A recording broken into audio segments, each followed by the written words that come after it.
नमस्कार सभी का स्वागत है मेरे यूट्यूब चैनल grandnaxalbusford.com पर। दोस्तों आज 23वां अध्याय प्रारंभ कर रहा हूँ कथा को आगे बढ़ाते हुए। अगर पसंद आया तो चैनल को सब्सक्राइब, शेयर करना, लाइक करना और जाने अनजाने समझाने में बोलने में कुछ त्रुटि रह जाए है तो छोटा बालक समझकर क्षमा कर देना। तो कथा को आगे बढ़ाते हैं। 23वां अध्याय प्रारंभ करिए। ओम नमः शिवाय। श्री गणेशाय।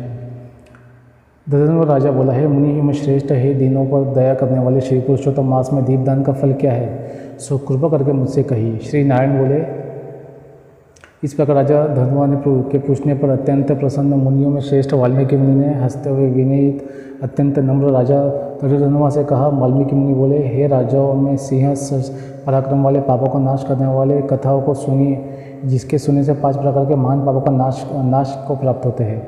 सौभाग्य नगर में चित्रबाहु नाम के प्रसिद्ध बड़ा विद्यमान अत्यंत बलवान राजा था। वह समाजशिव, समस्त धर्मों को जानने वाला, शीलारूप और दया से युक्त, ब्राह्मणों का भक्त, भगवान का भक्त, कथा के श्रवण में तत्पर, हमेशा अपनी स्त्री में प्रेम करने वाला, पशु पुत्र से युक्त, चतुरंगिणी सेना से युक्त, ऐश्वर्य में कुबेर के समान था। इसकी चंद्रकला नाम की स्त्री 64 कला को जानने वाली, पतिव्रता, महान भाग्यवती, भगवान की भक्ति करने वाली थी।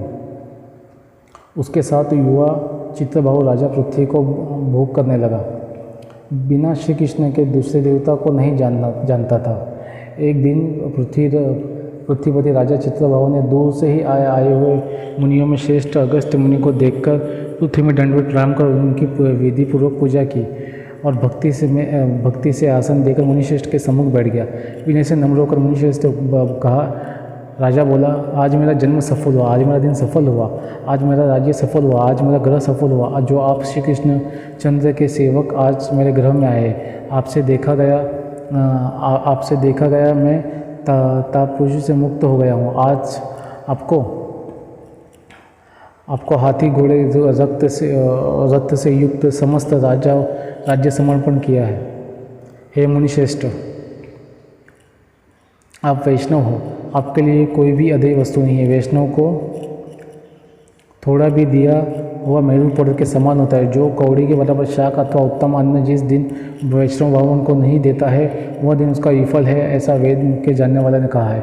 जो कोई ध्वजापति विष्णु भक्त हो वे सब पूज्य है। उनका वाणी मन कर्म से सत्कार करना चाहिए, ऐसा मुझसे गर्ग, गौतम, सुमंत ऋषि ने कहा है। जब तक सूर्योदय नहीं होता है तब तक तारागण की प्रभा रहती है।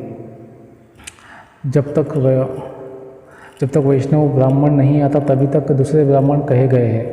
अगस्त्य मुनि बोले, हे चित्रबाहु, हे महाभाग, हे नृप, इस समय तुम धन्य हो। ये सब प्रजा धन्य है जो तुम वैष्णवों की रक्षा करते। जो राज्य वैष्णवों का नहीं है उसके राज्य में वास नहीं करना। शून्य वन में वास करना अच्छा है, परंतु अवैष्णव के राज्य में रहना अच्छा नहीं है। जिस प्रकार नेत्रहीन शरीर पतिहीन स्त्री बिना पड़ा हुआ ब्राह्मण निंदय है, वैसे ही वैष्णव रहित देश निंदय है। इसी दांतों के बिना हाथी, पंख के बिना पक्षी, दशमी विद्या द्वादशी कही गई है, वैसे ही वैष्णव रहित देश है। जैसे कुश रहित संध्या, तिलहीन तर्पण वृत्ति के लिए देवता की सेवा है, वैसे ही वैष्णव रहित देश कहा है। जैसे केशों को धारण करने वाली विधवा स्त्री, स्नान रहित व्रत ब्राह्मण के में गमन करने वाला शुद्ध है, वैसे ही बिना वैष्णव का राष्ट्र निर्दय है। जो श्री कृष्ण चंद्र के चरणों का आश्रय करने वाला है, सत्पुरुषों को राजा कहा गया। उसका राष्ट्र हमेशा बुद्धि को प्राप्त का होता है और उसकी प्रजा सुखी होती है। हे राजन, जो मैंने तुमको देखा इसलिए मेरी दृष्टि सफल हुई। भगवत भक्त आपके साथ बात करने से आज मेरी वाणी सफल हुई। हे राजन, मेरी आज्ञा से यह राज्य तुमको करना चाहिए। मैंने इस राज्य में तुमको प्रतिष्ठित किया है। तुम्हारा कल्याण हो, मैं जाऊंगा। श्री नारायण बोले, इस प्रकार कहकर जाने की इच्छा करने वाले श्रेष्ठ मुनि अगस्त्य को चित्रबाहु राजा की पतिव्रता स्त्री ने परम भक्ति के साथ प्रणाम किया। अगस्त्य मुनि बोले,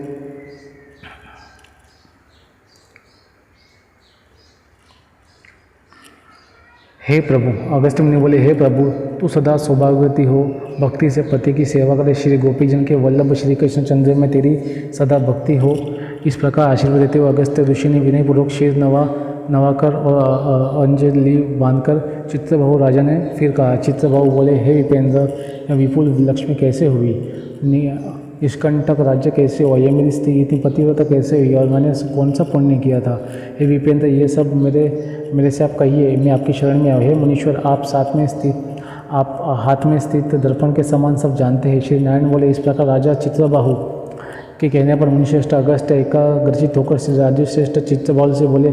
अगस्त्य मुनि बोले, हे राजन, मैंने तुम्हारे पूर्व जन्म का चरित्र देख लिया है। इतिहास के सहित प्राचीन इस चरित्र को कहता हूँ, सुनो। सुंदर चमत्कार पूर्व में शुद्ध जाति में जीव हिंसा करने में तत्पर मणिग्रीव कामधारी तुम हुए। सो तुम नास्तिक दुष्ट चरित्र वाले, दूसरी स्त्री की हरण करने वाले, कृतज्ञ दुर्नीति शिष्टाचार से रहित हुए। और तुम्हारी यह जो स्त्री है, यह पूर्व जन्म में भी स्त्री थी। यह कर्म, मन और वचन से पति सेवा में परायण थी, प्रतिव्रता, महाभागा, धर्म में प्रेम करने वाली, मनस्विनी। इसने कभी भी तुम्हारे विषय में दुष्भाव नहीं किया है। पाप कर्म को करने वाला तुम्हारा जाति और बांधवों ने त्याग कर दिया, और क्रुद्ध होकर राजा ने सब उत्तम धन ले लिया। फिर उस समय बचा हुआ जो कुछ अवशेष धन था, उसको जाति वालों ने भी लिया। तब उस समय धन के चले जाने से तुमको धन की भारी इच्छा हुई, परंतु धन के नाश होने पर भी तुम मन मलिन होकर इस प्रतिव्रता ने तुम्हारा त्याग नहीं किया। इस प्रकार सब लोगों के तिरस्कृत होने पर भी तुम निर्जन वन को गए।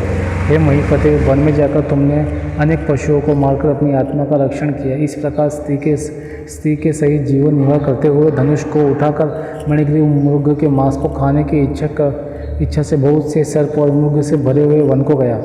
उस मनुष्य रहित वन के मध्य मार्ग में उग्रदेव नाम के महामुनि दीक्षा ज्ञान ने नष्ट हो जाने से व्याकुल हो गए। हे राजन, मध्याह्न के समय तृष्णा से अत्यंत पीड़ित हो वहीं गिरकर मरणासन हो गए। उस समय रास्ते को भूले हुए दुखित ब्राह्मण को देखकर तुमने दया आई। बाद उस ब्राह्मण को उठाकर उसको साथ लेकर तुमने अपने आश्रम को गए।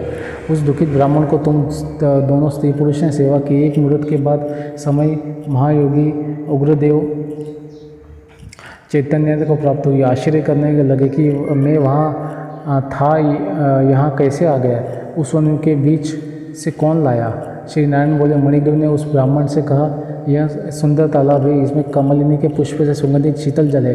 ये ब्राह्मण इस शीतल जल में स्नान करके मध्याह्न की क्रिया करके फलाहार करे और सुंदर शीतल जल का पान करे।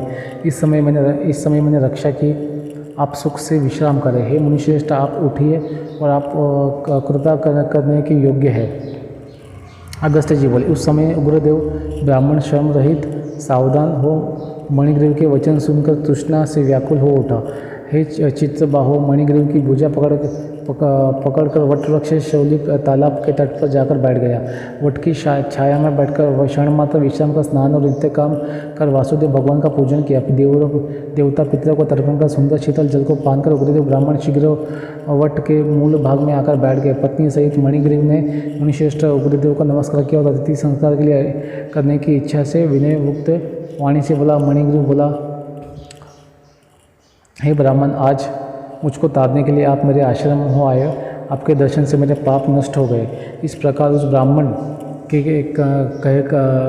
से कहकर प्रसन्न मणिग्रीव स्त्री से बोला, आई सुंदरी, जो स्वादिष्ट पके हुए फल है, उन आम्र फलों को तुम जल्दी लाओ, विलम्ब मत करो। हे शुभानन, जो कंद आदि हो उनको भी लाओ। इस प्रकार स्त्री अपने पति के वचन सुनकर फल और कंदादिकों को लाकर उस हर्ष से ब्राह्मण के सामने रखती हुई मणिग्रीव को फिर मुनिश्रेष्ठ वचन में बोला, हे ब्राह्मण, इन फलों का ग्रहण कर मुझे स्त्री पुरुष का कृतार्थ करे। उग्रदेव ब्राह्मण बोला, तुमको मैं नहीं जानता, तुम कौन हो, सो मेरे से कहो। विद्वान ब्राह्मण को चाहिए कि अपरिचित का भोजन ना करे। मणिग्रीव बोला, हे दोजी शार्दुल, मैं मणिग्रीव नामक शुद्ध जाति का स्वजनों से जाति वाला अपने बंधुओं का त्याग हुआ हूँ। इस प्रकार शुद्ध के वचन सुनकर प्रसन्नता उग्रदेव ने फलों को खाया, बाद जल को पिया। ब्राह्मण को सुख से बैठकर मणिग्रीव उग्रदेव ब्राह्मण के पैरों पर अपनी गोद में रखता दबाता और फिर वचन बोला। हे मणिग्रीव बोला, हे मुनिश्रेष्ठ, आप कहाँ जाएंगे? इस निर्जन जल रहित हिंसक जंतुओं से भरे दुष्ट वन में कहाँ से आए हैं? उग्रदेव बोला, है महाभाग, मैं ब्राह्मण हूँ, प्रयाग जाना चाहता हूँ। इस समय रास्ता न जानने के कारण भयंकर वन में चला आया हूँ। इस जगह थकावट और प्यास के कारण क्षण भर में ही मरणासन हो गया। बाद तुमने मेरे को प्राण दिया है। हे मणिग्रीव, बोलो तुमको मैं क्या दूँ। हे मणिग्रीव, तुम दोनों स्त्री पुरुष ने किस दुख के कारण वन में आश्रय लिया है, उस दुख को मुझसे कहो, मैं उस दुख को दूर करूँगा। अगस्त्य मुनि बोले। इस प्रकार उग्रदेव ब्राह्मण के वचन को सुनकर अपनी स्त्री के सामने उस मुनीश्वर उग्रदेव की प्रार्थना कर दरिद्रता समुद्र को पार करने की इच्छा वाले मणिग्रीव ने अपने कर्म के भयंकर फल रूप वृत्तांत को कहा। इति श्री ब्राह्मण नारद पुराणे पुरुषोत्तमास महात्मा श्री नारायण संवादे दधधन्वोपाख्यान श्री त्रयोविंशोध्याय 23वां अध्याय समाप्त करिष्ये। दोस्तों, उम्मीद करता हूँ आपको आज का वीडियो, ऑडियो और कथा अध्याय समझने में आया होगा। जानने अनजाने कुछ भूल चुको, त्रुटि रह गई तो माफ़ करना। कथा को आगे प्रारंभ करूँगा 24वें अध्याय में, अगली वीडियो में। तो ग्रह नक्षत्रवास्तु.com पर सब आपको वीडियो मिल जाएंगी जो आपको चाहिए।